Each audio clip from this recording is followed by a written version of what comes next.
வணக்கம் தாய்நாடு. கிளைகள் எங்கே படர்ந்தாலும் வேர் இங்கேதான். பிஸ்மில்லாஹிர் ரஹ்மானிர் ரஹீம். يا أيها الذين آمنوا لا تلهكم أموالكم ولا أولادكم عن ذكر الله ومن يفعل ذلك فأولئك هم الخاسرون وأنفقوا مما رزقناكم من قبل أن يأتي أحدكم الموت فيقول ربي لولا أخرتني إلى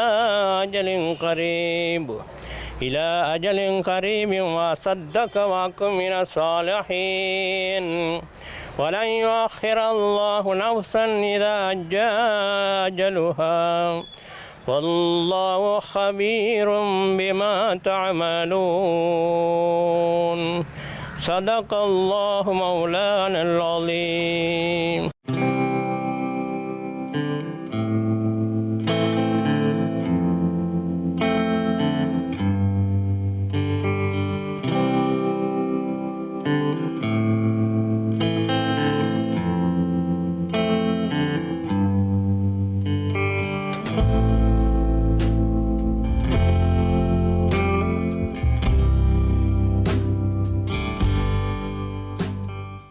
வணக்கம் தாய்நாடு நிகழ்ச்சியிலே நாங்கள் ஆலயங்கள் தேவாலயங்களை பற்றியான வரலாறுகளை உங்களுக்காக படமாகி தந்திருக்கின்றோம் இதுவரை. ஆனால் இன்றைய நிகழ்ச்சிக்காக நாங்கள் கிழக்கு மாகாணம் அம்பாறை மாவட்டம் சாய்ந்தமருது என்னும் இடத்தில் இருக்கின்ற ஒரு பெரிய பள்ளிவாசலை பற்றி இன்றைய நிகழ்ச்சி உங்களுக்காக வரப்போன்றது.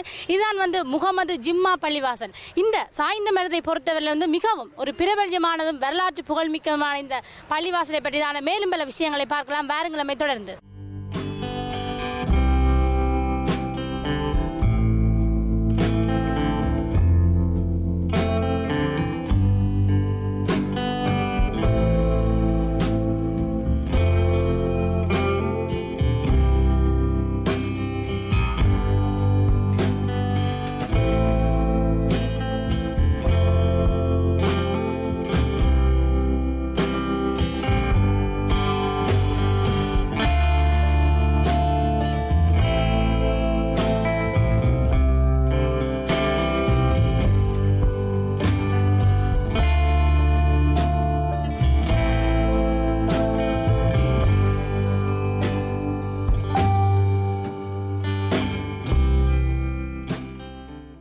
சாய்ந்தமருதிலே காணப்படுகின்ற இந்த ஜிம்மா பள்ளிவாசலுக்கு கீழே 5 பிராந்திய பள்ளிவாசல்கள் காணப்படுகின்றன.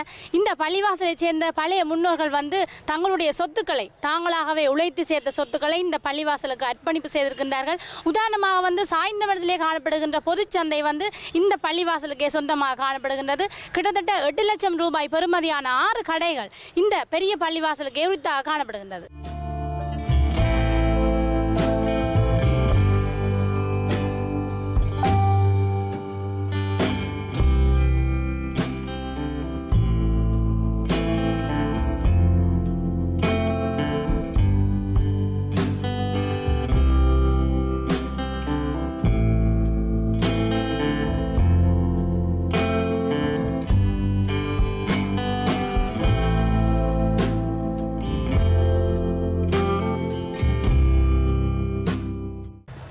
பள்ளிவாசலிலே 5 வகையான வழிபாடுகளை இந்த முஸ்லிம் மக்கள் நிகழ்த்துகிறார்கள். ஒன்று கலீமா, மற்றது தொழுகை, மற்றது சகாத் என்று சொல்லப்படுகின்றது, மற்றது நோன்பு, இறுதியாக ஹஜ் என்று அழைக்கப்படுகின்றது. இதில் கலீமா என்று சொன்னால் இறைவனுக்கு அர்ப்பணிப்பு செய்வதென்று அர்த்தப்படும். அதை விட தொழுகை என்று சொல்வது இவர்களுடைய 5 நேர தொழுகை.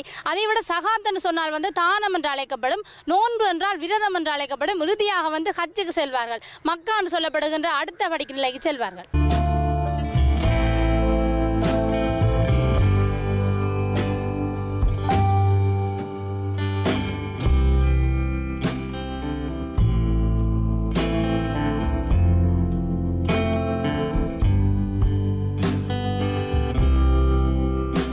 இந்த ஜிம்மா பள்ளிவாசலுக்கு கீழே வந்து மஹல்லா என்று சொல்லப்படுகின்ற பிராந்திய பள்ளிவாசல்கள் காணப்படும். இந்த பிராந்திய பள்ளிவாசலுடைய பிரதம குருதான் இனக்கரைகளை நின்று கொண்டிருக்கின்றார். இந்த பள்ளிவாசலுடைய தொழுகை நேரங்கள் இதை பற்றி சில வார்த்தைகளை நாங்கள் இவரிடம் கேட்டு தெரிந்து கொள்வோம். உங்களுடைய தொழுகை நேரங்கள் பற்றி எங்களுக்கு குறிப்பிடுங்கள். மற்றும் வந்து இந்த பள்ளிவாசலுடைய முக்கியத்துவம் அதை பற்றியும் குறிப்பிடுங்க. பள்ளிவாசல் முக்கியத்துவம் வெள்ளிக்கிழமை ஒரு கிழமையில் ஜும்மா பள்ளிவாசல் ஜும்மா நடக்கும். அது எல்லாருக்கும் முக்கியமான கடமையும். அதே மாதிரி ஒவ்வொரு நாளும் 5 நேர தொழுகையும் 5 நேர கடமையாக. அந்த 5 நேர தொழுகைகள் பற்றி குறிப்பிடுங்கள். உங்களுக்கு அந்த பிரிவாக காணப்படும் அதை பற்றி சொல்லுங்கள். கட்டாயம் அந்த 5 நேர தொழுகை எல்லா பள்ளியிலையும் நடக்கும். அந்த எல்லா பள்ளியிலையும் 5 நேரமும் எல்லாரும் தொழுகை ஆகணும் கடமையாக. அது சுபகு லுஹரு அசர் மகரிபி ஷான்ற பேரில் நடக்கும். காலையில் மத்தியான நேரம் அசரில் மகரில் இரவு இஷாவில் நடக்கும். அதில் எல்லோரும் பங்கு கொள்வாங்க. எல்லோரும் கலந்து கொள்ள வேண்டிய கடமை ஒன்று. நீங்கள் அதை பற்றி உலமாக்கள் முதலில் விவரித்து பேசுவாங்க. அதை பற்றி அறிவுரை கூறுவாங்க. அதுகளுக்கு மக்கள் எல்லோரும் வந்து சேர வேண்டிய கடமை பொறுப்புண்டு ஊர் மக்களுக்கு இருக்கு. மற்ற பெரிய பள்ளிவாசல்லையும் சில நோன்பு காலங்கள்லையும் இரவையில் வணக்க வழிபாடுகள் எங்களுக்கு விசேஷமாக இருக்கு. இரவையிலையும் விசேஷமாக இருக்கு, பகலையிலையும் இருக்கு. நோன்பு பிடிக்கிற கடமைகள் இருக்குது. எல்லா கடமைகளையும் பற்றி எங்களை மார்க்கத்தை பற்றி நல்லா அறிஞ்ச மாதிரி உள்ள மக்கள். உங்களுடைய இஸ்லாமிய சமயம் வந்து ஒரு மார்க்க சமயம், அதை பற்றி உங்களுடைய கருத்துக்கள் என்ன? எங்களுடைய இஸ்லாமிய சமயம் வந்து ஒரு மார்க்கம் என்றுன்னா ஒரு மதம் வந்து குறிப்பிட்ட அளவு வைக்க முடியாது. அது ஒரு நேரான பாதையில் செல்லக்கூடிய நல்ல மனிதனாக வாழக்கூடிய ஒரு வழியை காட்டக்கூடிய ஒரு உயர்ந்த மார்க்கம். அது ஒரு வழி. அது உயரம்.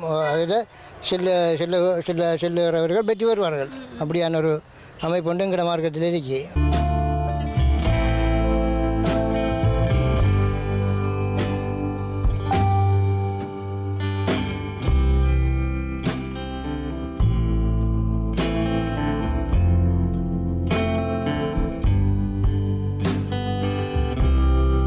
இந்து சமயம், கிறிஸ்தவ சமயம், இஸ்லாமிய சமயம், பௌத்த சமயம், இந்த 4 சமயங்களில் வந்து 3 சமயத்துக்கு வந்து உருவம் காணப்படுகின்றது. அவரவர் தங்களுடைய குலதெய்வங்களாக ஒவ்வொரு தெய்வங்களை வழிபாடுவார்கள். அந்த வகையில் வந்து இந்த இஸ்லாமிய சமயத்துக்கு வந்து உருவ வழிபாடு கிடையாது. அவர்கள் வந்து ஒரு மார்க்கமாகவே இந்த மதத்தை கருதுகின்றார்கள்.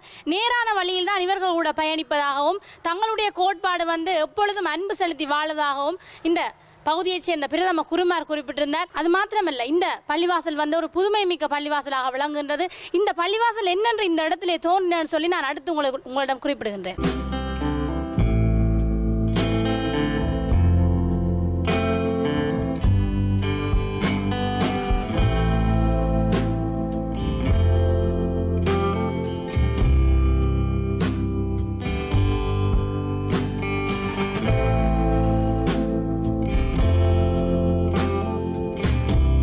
கிட்டத்தட்ட 1962ஆம் ஆண்டு காலப்பகுதியிலே இந்த இடத்தில் இந்த பள்ளிவாசல் ஆரம்பிக்கப்பட்டிருக்கின்றது.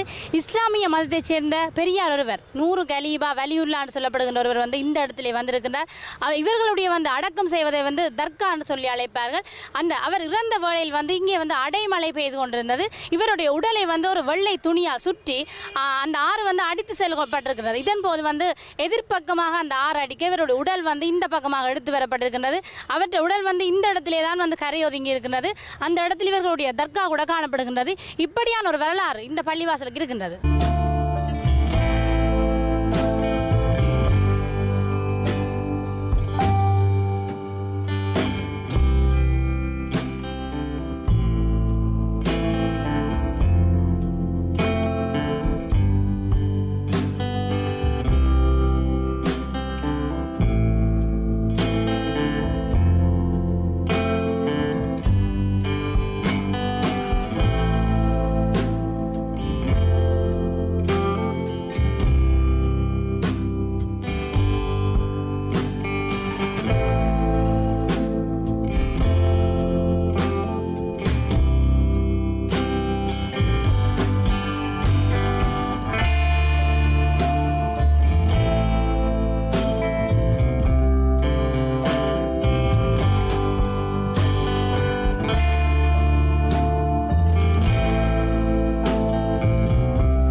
சாய்ந்தமருதிலே காணப்படுகின்ற இந்த பள்ளிவாசலை பற்றி பல சிறப்பான விடயங்களை நிச்சயம் அறிந்திருப்பீர்கள் நம்புகின்றோம்.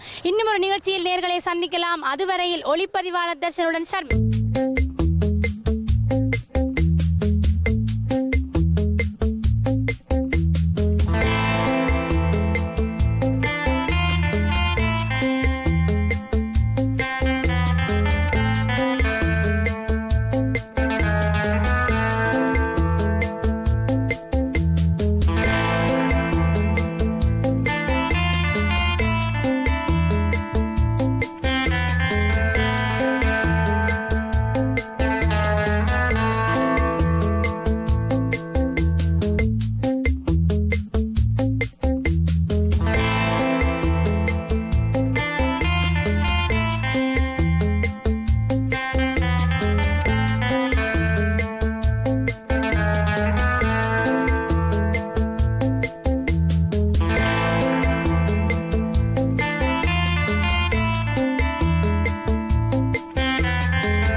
வணக்கம் தாய்நாடு.